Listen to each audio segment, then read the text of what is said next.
All right, so we got our 60-yard mark. So on our sight tape, we have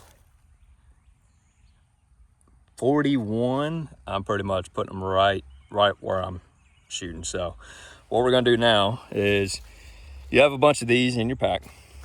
And this is what you're starting out with. So whenever I'm talking about the sight tape setup, you're gonna have these, and they go all the way from 0 to 145.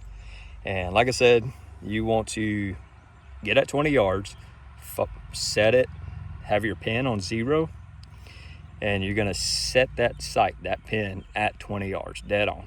Once you got that on, then you're gonna, like I said, you're gonna walk back and you're gonna slowly just keep dialing it down or dialing it up until you find your number at 60 yards. You go all the way to 60. So right now, like I said, mine's 41.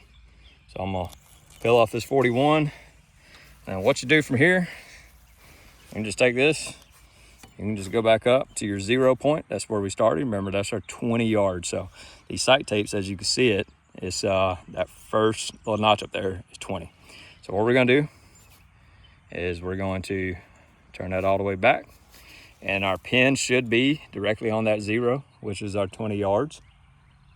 And then you're gonna just take this tape right here, and you're going to put the tip of that pin right on that 20 yard. And then I just like to slowly rotate it, keeping some pressure on it.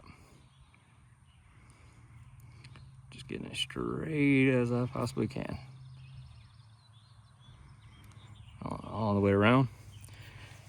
And then just make sure it's on there really good. And this thing, I've had them get rained on and out in the weather. I've had these things on for 2 seasons and never had to change them. So they're pretty solid. But now it should be dialed in. So I said, zeroed out. Can't go back anymore. It's gonna be 20 yards. And then I'm sighted in all the way out to 100. That's as far as this sight tape would go. Yep, that is the HHA Optimizer Tetra, and that's pretty much how you set them up.